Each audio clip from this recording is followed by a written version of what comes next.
as we're starting, I want to point out one thing.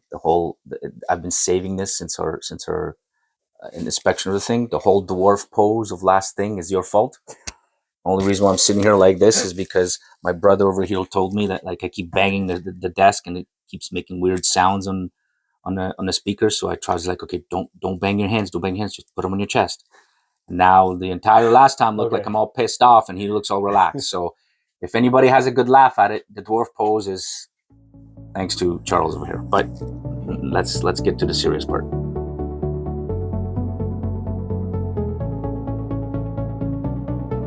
Welcome back to Inspired Scholar Podcast.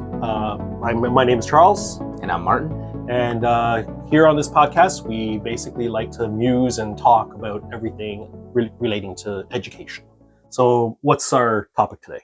So today we're going to talk about societal norms affecting teaching, or social norms affecting teaching, and some of the things that we've been reading about on the news and hearing about from some of our students and some of the parents and things like that, how that affects teachers, let's say teachers in general, and the teaching idea, or rather the teaching industry, if you will, as well as the students, what effect it has on our students. I think first, I guess maybe we should clarify what we mean by societal norms, right? Like what are we talking about when it comes to societal norms? And I think the perception I have of societal norms is just the general kind of ideas that people accept, of what is right and wrong, but also what is acceptable behavior, not acceptable behavior, and expectations of let's say teachers, and expectations of students, and expectations of parents, and that kind of thing, right? Yeah. So, when I hear the word societal norms, I think of a baseline structure of how everybody would expect to behave, and I'm thinking about like 10 commandments, right? So you go back to biblical times, you got 10 commandments. Thou shalt not kill, thou shalt not steal, like all those basic things, right? Or don't say anything bad if you don't have anything good. What is it? Don't say anything bad. No, don't say anything bad if you have nothing good to say, or something like that. Don't say anything unless you have something good to say, or that, right. Whatever the axiom is. Yes. Yeah. So we're too old to remember these things, so apologies. So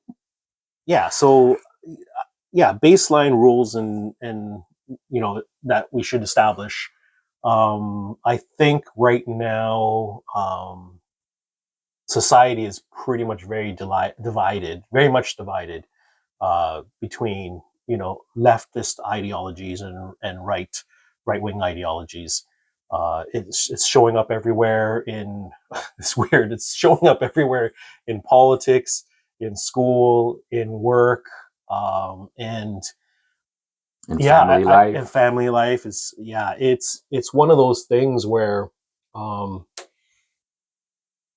I don't quite understand how it got so bad, because back in the day when we were growing up, it's not to say that there wasn't this left and right ideologies. They always existed.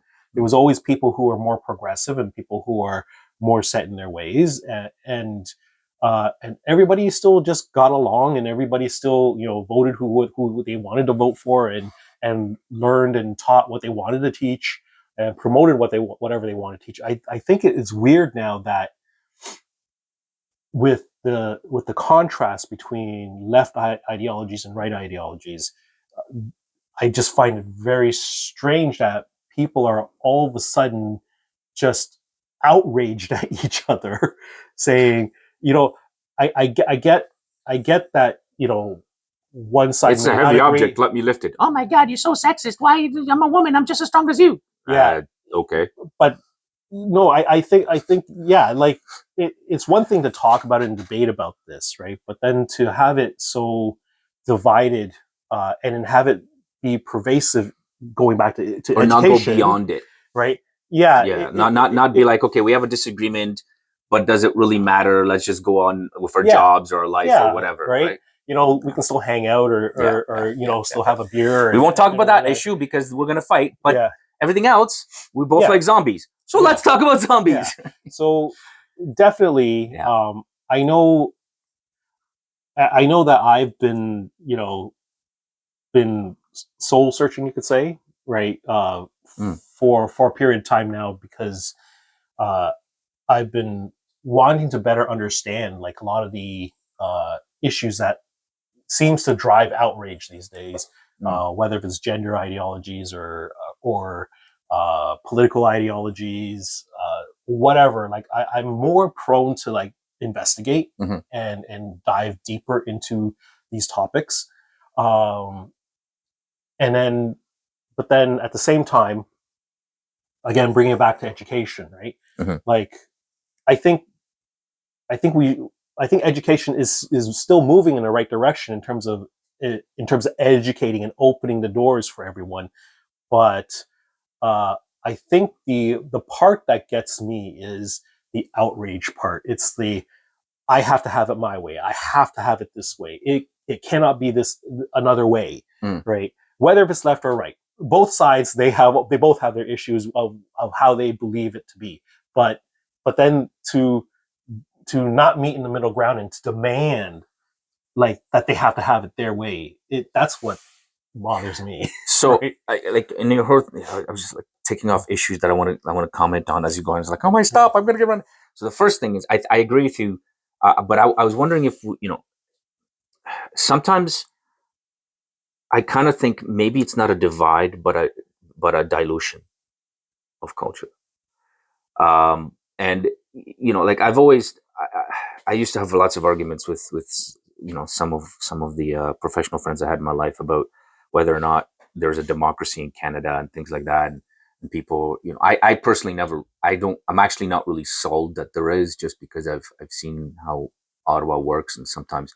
I mean, I always feel like it's kind of surface in a sense that there's almost like a game that we're just kind of shown what's supposed to happen, but we're not really shown kind of behind. I mean, if you look at recently, if you look at a lot of the um, electoral processes around the world, how people who got elected somehow got disqualified, or how people got put in positions that you never knew about suddenly, and it's kind of like Kamala Harris, or like even Carney. It's just like, who the average Canadian didn't know who Carney was 2 years ago, 3 years ago, right? And then suddenly he's now the prime minister. Like, how does that work? So, I mean, you can make arguments on both sides, but I've always thought that there's a game that's being played for most of us to just kind of keep us trudging along, kind of thing, right? And for the most part, it's worked. So, like, if it ain't broke, don't break it. But um, so kind of, but I kind of feel like maybe what it is the culture and society is being diluted. The other thing that, and what I mean by dilution is just like we're having our cultural norms replaced with things that are not cultural norms, and usually are the excessive. We're being replaced with excesses. We're being forced to accept things that are usually on the strict side of each argument, right? The other thing I was kind of thinking was, I really don't like the word progressive, not for the word itself. I don't see the people who call themselves as progressive, and even their quote unquote enemies call themselves progressive. I don't see those people as progressive. Um, I I don't like I don't understand how you can call the acceptance of um, like if you look at the word progressive, what does that mean? It means it takes us into the future and moves us forward. Okay, so let's be strict. Let's try to be strict about this definition. So let's say the acceptance of gender ideology. How is that progressive for society? Acceptance, you can see that acceptance as a progressive trait.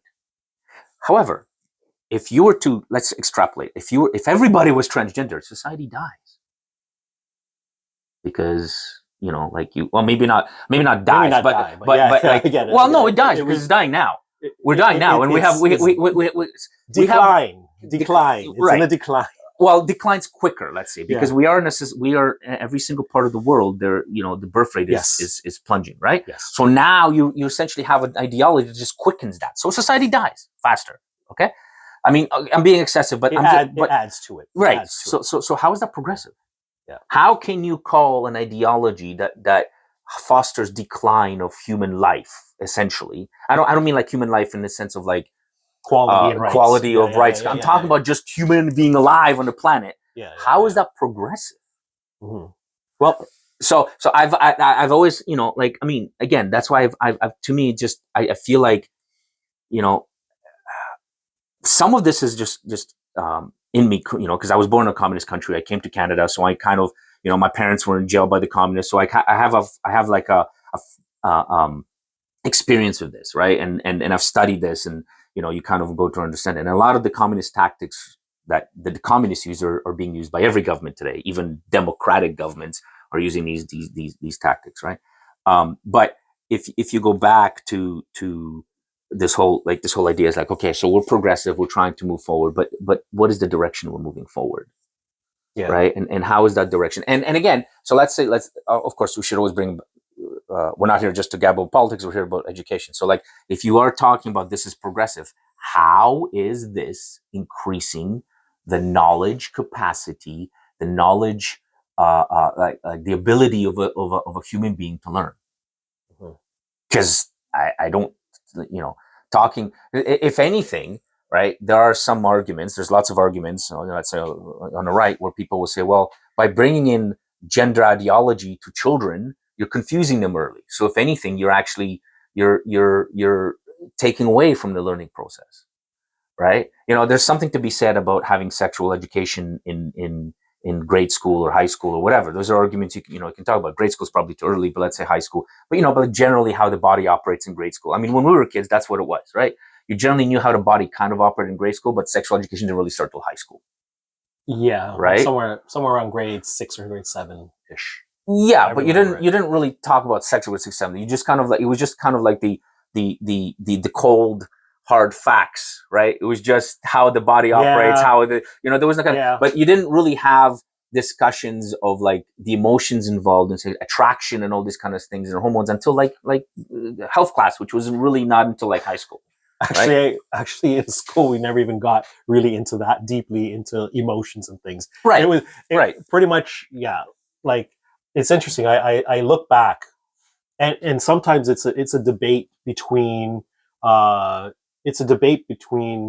you know, actually, I think you have to really define sexual education, because a lot of people think, that's a good point. A lot of people think sexual education is like man, woman, you know, and that's sexual education. Actually, I actually came to this revelation that actually sexual education actually begins with learning plants, the life cycle of plants. That's true, right? Because you think about egg reproduction, right? And the life cycle of how a plant grows, and that's actually, well, once you understand how a plant grows, then you extrapolate that to then animals, right? How animals grow, how animals reproduce, and then you escalate that to how people. But to be fair, again, you're not taught that, and even at like, again, I think in grade school you don't really have the capacity of even being able to see the fact that it's all plants. No, in grade school we don't. We're oblivious. Right. But it's just the parents. Kind of thing. It's the parents that are thinking, oh, you know, I don't want my child to be exposed to this and that, right? So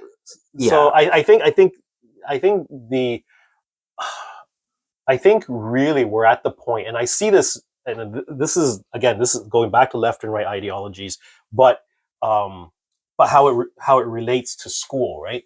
I think more and more we have to be more definitive in terms of what we mean when we talk about certain topics and certain subjects. Like case in point, right now, talk about sex education. Where does sex education begin? Does it begin at the plants, or does it actually begin at people once you introduce people into it, right? Or and that could be applied to anything. Like you know, if we go back to transgender, you know, topics, right?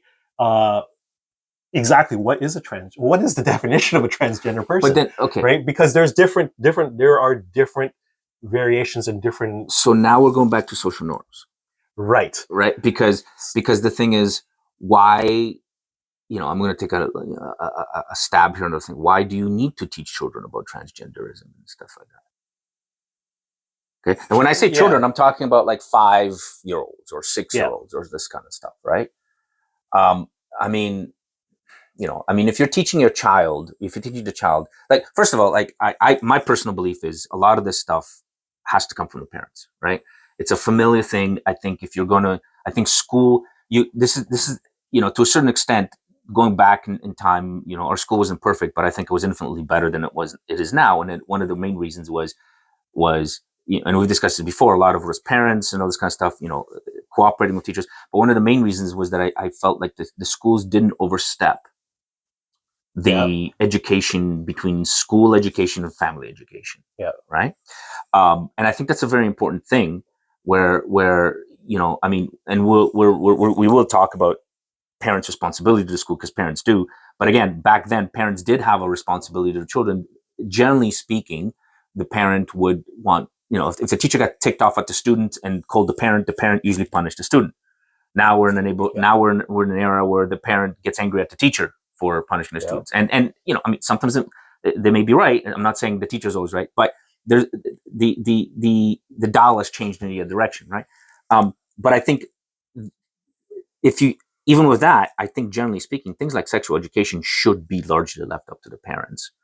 There may be, I think, again, at a high school level, let's say, you can have that cold thing that we described, and maybe, what you've discussed, like, we talk about the similarities or the connections, between the life cycle and how it goes through plants and animals and humans and all this kind of stuff. And that you can still do that in cold, hard kind of, scientific way, right? When I was talking about emotions, I agree with you. We never taught emotions, but we would talk about hormones and things like that. Things that affect your emotions, and how you this kind of thing, right? So these kind of things, stay in high school. When I go back to my initial kind of things, like, okay, so if you're doing definitions of transgender people, why are we doing this in grade school? Yeah, because we're not even doing.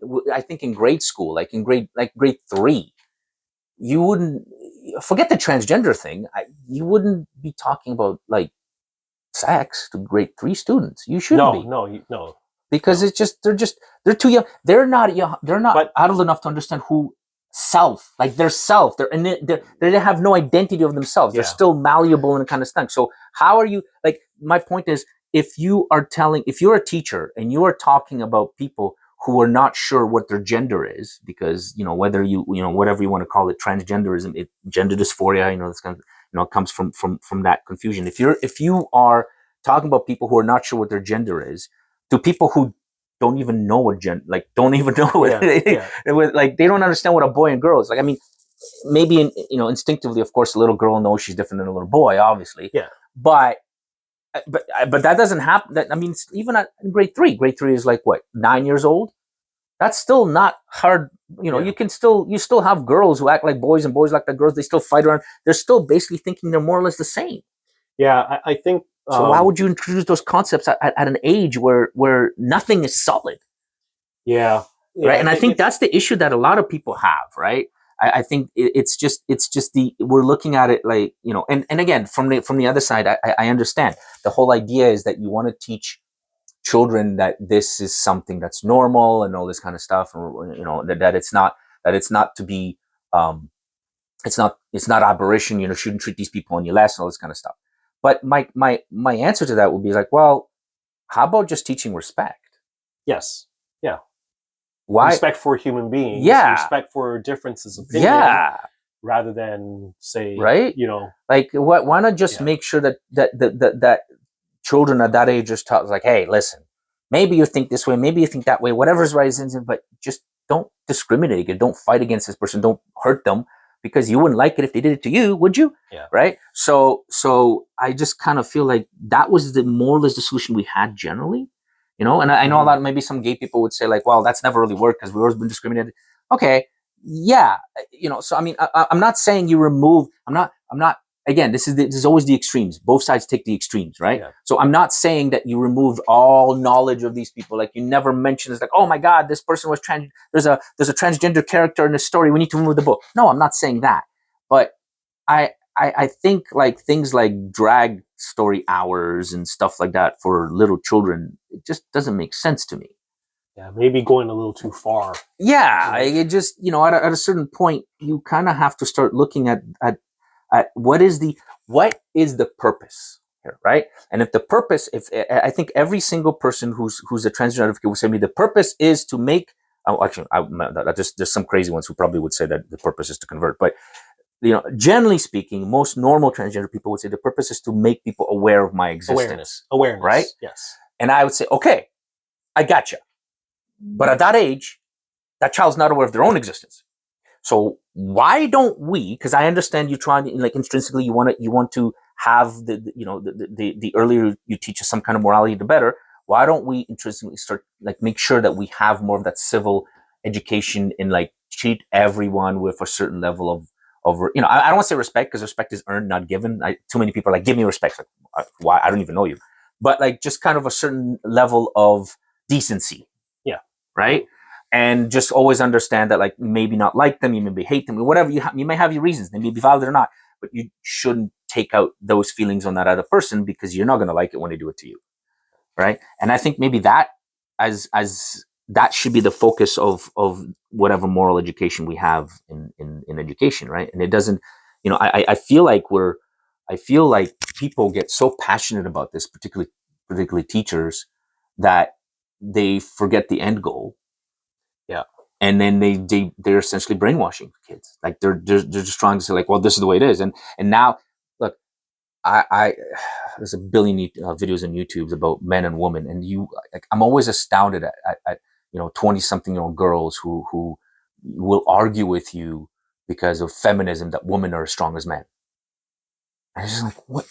But this is out there. Yeah. Now, that said, I do remember, some of our female friends when I was younger, would kind of, like, punch me or this kind of thing as a thing. And I remember saying to them, hey, don't hit me, because you're not going to like it if I hit you back. I don't hit girls, but if you punch me again, I might forget. And 10% of your power is very different than 10% of my power. And most of the times, like, oh. So, like, and again, some, girls grew up with brothers, so there's still that. Housing. Yeah, right. So there's still kind of that feeling. So they think other men are the same kind of thing, because they don't realize that, like, it's very different when you're 5 and 10 or even 15-year-old. And then when you're with a 25-year-old guy, and he says something and you don't like it and you punch him because you're frustrated. It's like, no, we don't do that in a civil society, because if I was to punch you back, you'd be through that wall, right? So we need to kind of establish some boundaries, right? But that was back then. But now it's, like, at a point where, like, I feel you will literally see women who will think you're a sexist because you say that men are generally stronger than women. Yeah. Right. Yeah. And let's take, whose fault is that? Well, maybe the parents, but definitely education. Yeah. Because the teachers have, in some way, the teacher, who is probably a strong feminist, kind of like, oh, men and women are equal. And this is one of the big problems I always have with these things, is that people don't actually think about terms. Men and women are equal. That's impossible. But that's impossible. There's too. That's too, to me. That's just too general. Exactly. Term, right? Because equal in what? Like, exactly. Equal how? Equal where? And you and I are not equal. We're both men. We're both, we're both friends. But we're not equal. Why? Because we have different experiences. Yeah. And we'll solve problems differently. But how is that? Like, but this equality, goes back. Yeah, this goes back to what I was saying before. Is that we're not being specific enough in terms of our definitions of what we're talking about, right? So yes. Whether if it's whether if it's sex, whether if it's gender, whether if it's politics or whatever it is we're talking about, we really, whatever things that we talk about, to really be, I guess, on the same page in terms of communication and effective communication, to make sure that everybody's on the same page, you have to very clearly define all the terminologies that you're using, because terminologies will differ on both sides, right? So, but then going back to the education, like, I think maybe this is something that education should be focused on, is how to properly communicate, how to properly talk to each other. Yes. So here's the thing. When I was teaching in Korea, there's one of the things I always said to people, like, lots of new English speakers, for all of you English speakers, listen carefully, are always, not always, but many times think their English is bad. Right. That's just very common, particularly from Asia. The cultures are more shut. They don't stand out as much. They're not taught to be individual as much and all this kind of stuff. But we're talking about generalities here. So they're like, oh, my English is so bad. And I have a conversation with the student. He's like, oh, so, and I'm thinking, and I stop and I'm like, wait, we just had a 40-minute conversation about something. Why do you think your English is bad? Yeah. Oh, because I can't express myself. Well, okay, so you can't express yourself like in Korean. Well, duh. You've been speaking Korean since you were a little kid. You 25 years old. You just learned English. Yeah. I said, but have you expressed your main point? Yeah. Well, yes. But you misunderstood me a couple of times. Like, whoa. I have conversations with Canadians and they misunderstand me all the time anyways. Mm-hmm. And this goes back to definitions. Yeah. We all have a general definition of words, but we also, each word in our heads also has an encoded Charles definition of it based on your experiences, based on your intelligence, based on all this kind of stuff. Right? We have assumptions that based on our life experiences. Correct. Yeah. Very simply put, Martin, I'll be there in 20. Yeah. Martin, because he's an asshole sometimes, looks at it, 20 minutes. Charles shows up 30 minutes later. Yeah. When Charles says 20, in his mind, it's like, 20 to 40 to 40. Right. 20-ish. Right? Yes. Exactly. Martin, 20 means 20. Yeah. So now, two buddies, one's pissed, one thinks nothing's wrong, have an issue with communication because this happens in marriages, happens all the time, right? Yeah. Because we make assumptions that your expression is the same expression, that you put the same value into that expression as everybody else's. Yeah. So we have these communication problems with people who speak the same language, never mind a different language. Yeah. So I always tell people, I said, okay, you have to understand something. A lot of the communications you have is not necessarily your English skill, but it is just a communication difficulty. I'm willing to bet you have certain, like, do you have difficulties communicating with your wife? You guys, most Korean men was like, oh yeah, it's like, why? Oh, because women don't mix. No, you see, it's because you communicate in this way, they communicate in this way, and you just don't have this capacity for understanding each other. Yeah. And add emotions to that, which again, no matter how controlled you are emotionally, I love, Stoics and all these people like, oh, it's like, what? Unless you're a robot, there's going to be situations in your life where emotions are going to take over, right? Yeah. And then you add to that, and that also adds another layer of confusion. So I think, yes, this is one of the things that there should be in every country, in every educational system, right? You have, in China, you have Chinese, and in Poland, you have Polish. In addition to that, there should be just a general communications course. How do you communicate with another person effectively, right? And I think that, it's not going to solve the world's problems, but it would probably increase a lot more understanding between people, right? Because if you're kind of able to look at something and be like, well, he said it like that, but there's just his way. Okay, I don't accept it. So, okay, Charles, 20 means 20 for me. Well, Martin, 20 means 30 minutes for me. Okay, well, how important is this thing for us? How about we agree to this? When I'm waiting for you to go to a comic shop, 20 will mean 30. But if I'm waiting for you for a business meeting with me, 20 better mean 20. Does that make sense? You're like, yeah, good, done, solved. Yeah, more or less, right? Yeah. We agree to kind of thing. And I think then we're able to maybe more drill down on the problem or the issue or these kind of things. And not all the time, but a lot of the times it will resolve some issues, right? I think that's really and this is why, there's a dilution because I'm thinking it's like a dilution of thinking, right? Education should always make you think about things. And now instead, education has been made you to remember things. Remember things and regurgitate. Yes. And not assess, not think, not, like I remember one of my best calculus teachers in high school was always like, pause and consider. And I even remember him saying this, Father Holmes. I remember him saying this like 100 times. And at the time, you're thinking, but as you get older, this pause and consider is not just a thing for calculus problems. It's a thing for every problem. For everything. Right? Yeah. Just sit down, think about it. And maybe you won't find a solution, maybe you won't. But at the very least, take a couple of breaths and you'll chill out, right? So I think these are the things that education was always weak in. Sometimes it's, some schools were better than others, but always weakened. But as society has progressed or moved in a direction, let's, go away from this progression. As society has moved in a certain direction, it's actually this negative disease or whatever you want to call it has actually almost taken advantage of people's lack of analysis.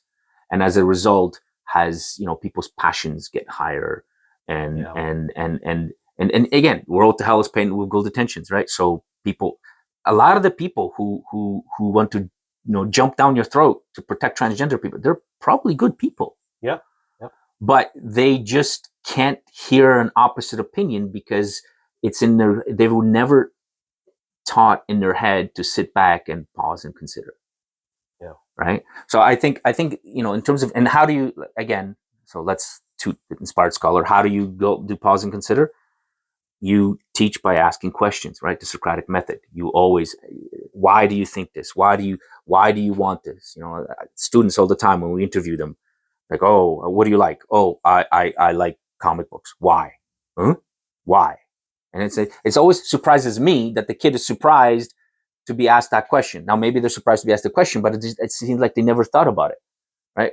For me, when I was a kid, I had a list of my favorite superheroes, as dumb as that sounds, and I knew why I liked each one because I thought to myself, why do I like this thing? Like, it's a stupid character. Why do I like it? Why do I like this character, Colossus, versus Wolverine that everybody likes? Why do I like this? Okay, because this character is a big, strong guy. He looks cool. He's armored. He's not. You like strength or this kind of thing. So now I'm kind of self-analyzing myself through this character, but I'm learning why I'm choosing this identity, right? And I think that leads to a more confidence in myself, in my own identity, right? And how was I like this? Because when I was a kid, that's what was taught to me.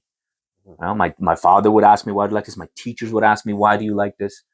Communists, I've always said the communist education was crap about history, obviously, because they make up their own history. Yeah. But when it came to science, math, and language, when I came to Canada, I thought every Canadian kid was a moron because they just couldn't keep up. But it was just because that was ingrained in me. Why do you think this is the answer to the problem? Like, you're reading this. Why do why did the writer write this? And even in Canadian schools, I do remember teachers asking questions like, why do you think the writer wrote this way? Right. Not whether what they wrote is right or wrong. It's like, why did they write this way? What were they trying to say? So this is one of the reasons why I always loved English, because English was almost like psychology. Like, through English, through studying English, through a language, you're kind of trying to understand yourself. Like, that's what was the message of language. Whereas today, our students are telling us that, like, oh, well, the teachers are telling them to go research some culture in there and do some dance, from that culture and stuff like that. And I'm thinking, okay, I guess that has its, maybe that should be more in history or some cultural studies classes. Maybe that's what we should have. Maybe we should have a cultural study class, right? Kind of thing. But in language, in English, you should teach the kids how to express themselves. Have enough vocabulary to be able to express themselves, and certainly have enough vocabulary to be able to think, because again, language is thought. And B, how to think of themselves in the world. Right? Yeah. What is the position in the world? What is their, this is why you read books such as Lord of the Flies, right? Because you hear about all these kids, how they react to this kind of thing. Because I remember talking with the teachers telling us, because boys, human beings are animals. And we're like, what? I'm not a dog. It's like, really, Martin? You don't think you're a dog? Well, if I put you on an island and there was nobody, like, it was just you and 3 other guys, okay? And you were the strongest guy in the world, and no teachers, all right? You're 14 years old. They're 12 years old. You wake up one day, you don't want to go fishing, but you're hungry. What's to stop you from going up there, slapping little Jimmy, saying, go get me fish before I break your legs? What's to stop you? Yeah. Right? And then you kind of think about these things, and you're like, oh, right? And now it makes you a little bit more aware of, like, okay, well, maybe human beings are more close to animals, right? So, like, you start thinking. Yeah. But bringing it back to societal norms, then, if I guess you can say that really our belief in terms of where education should be placing their emphasis on is really trying to get that baseline, teach basic respect, right? Use less AI. Yes. Use less AI, use less technology, yes. Use more of your brain to develop the brain. Yes. Right. And basically, but not ignore everything. Like, still give them exposure, but the emphasis should be, right, the human existence. Yes. Right. Yes. And how we are as human beings. And technology should be a tool, not a supplement. Right. And to focus on the human experience. Yes. And how to learn as human beings. Yes. And so therefore, I think human experience is key, by the way. That's maybe something that's really avoided in like even one thing, and maybe like gym and sports and all these kind of things. They're lessons that you can't really teach in a classroom kind of thing. And I think those are important kind of things. And we don't get enough of that kind of stuff. Yeah. Right. If you had a gym class in grade 9, well, maybe now it's different because your boys are different, but even still, okay, that's not grade 12 gym class. More girls, like a physical, more girls would start seeing how much stronger boys are. And maybe this whole, you wouldn't have so many videos about saying, I can beat any man. It's like, wow. Yeah, except that 15-year-old who's basically able to outplay you in soccer, right? Yeah.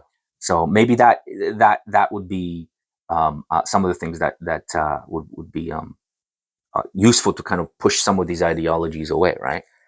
The scary thought is that this is why it's being called like a disease, right? It is a little bit of like contagious, almost, right? It's like it's like people do seem to pick it up, and they do seem to be very. They're bandwagoning. They're just jumping on the bandwagon. They're like, yeah, but this is trendy, and we just jump on it. I think that's a part of it, but I think the other part of it is just liking. Like, I think a lot of the people who are, it's not because they actually give a shit about the issue. I think they're just. It's nice to be with someone and have something in common. Oh, belonging, a sense of belonging. Yes, right? Because you have an idea of something. Let's say you want to push some. I don't know. You want Canada to have Chinese New Year as a national celebration.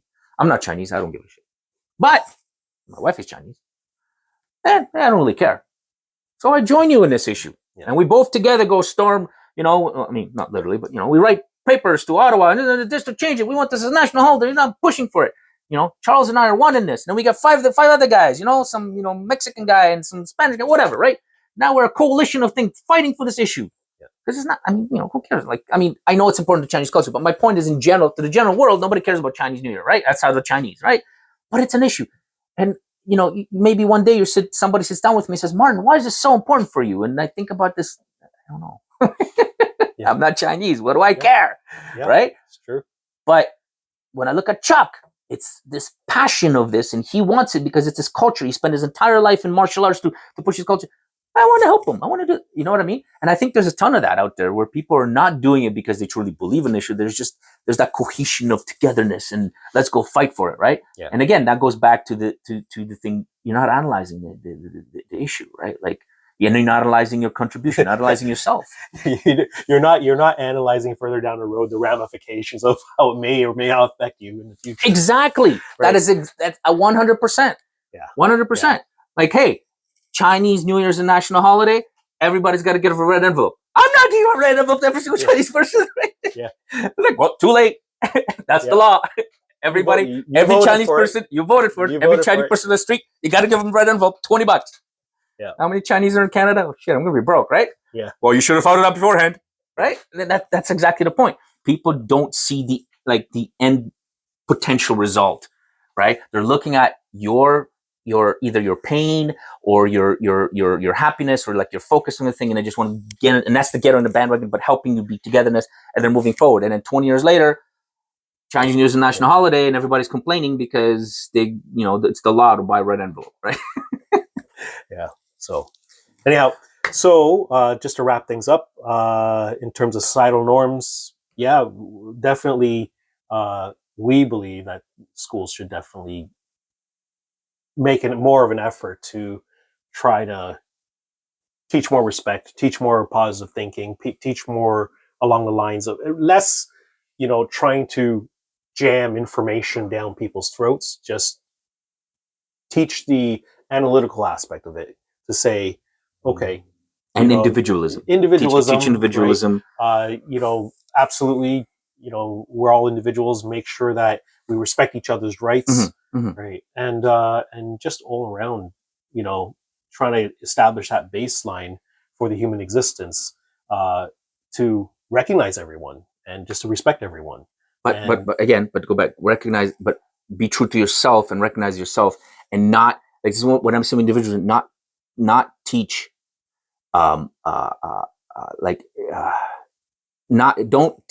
don't get on the band, like, don't become a sheep, following all these things. And don't be afraid to be criticized. Don't be afraid to, like, if somebody doesn't like the way you are, don't be, be you. Yeah. And if people don't like it, so what? Yeah. Right. And I know we're kind of wrapping up, but just the one thing I want to say was, recently I was talking with a parent and a student, and uh, uh, he said, "Oh, my teacher said there's no such thing as dumb questions." And I said, "Yes, there are. There's tons of dumb questions. And if your teacher said there's no dumb question, your teacher's stupid." Look, what? What? I said, "Well, here's the thing. We shouldn't teach children that there's no dumb questions. There are dumb questions. Okay? What we should teach children is to be resilient enough to be able to ask a dumb question." Yeah, fair enough. Because they should realize, as we all should, we're all dumb in something, and we're all dumb at sometimes. Mm-hmm.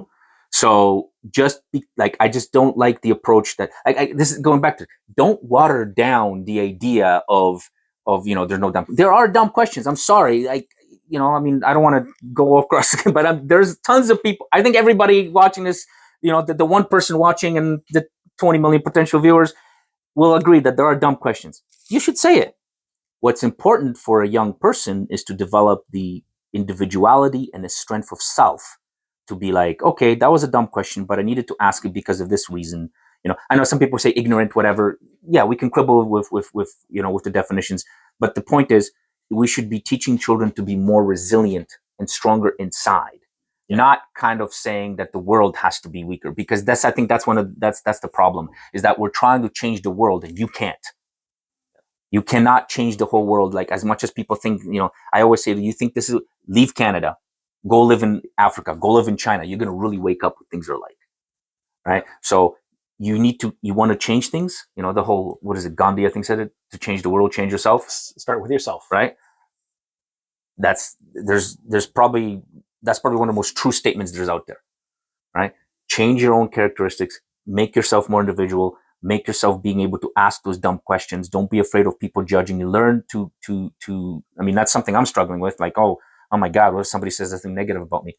That's a lifelong mission, right? No matter how old you are, you're always going to be struggling with that. But the point is, if you understand that, you move towards that, right? And I think as a teacher, your objective is to make that student, intelligent, smart, and also resilient, right? And by telling them, there's no dumb questions, you're not making them resilient, and you're also not making them think, because they're not even self-analyzing whether the questions make sense or not. They're just asking you any question because the teacher says it's okay, and that's okay when they're 5. But unless they learn to start looking and reflecting at things internally, it leads to a society now that we have, that people just don't think about anything. So that wraps up our discussion for today. Feel free to comment on anything, whether if you agree, disagree, like, comment, subscribe, and we'll see you on the next episode. Whatever you want to do. Yes. Just interact, please. Yes. Okay. See you on the next episode. Thanks very much. See you later.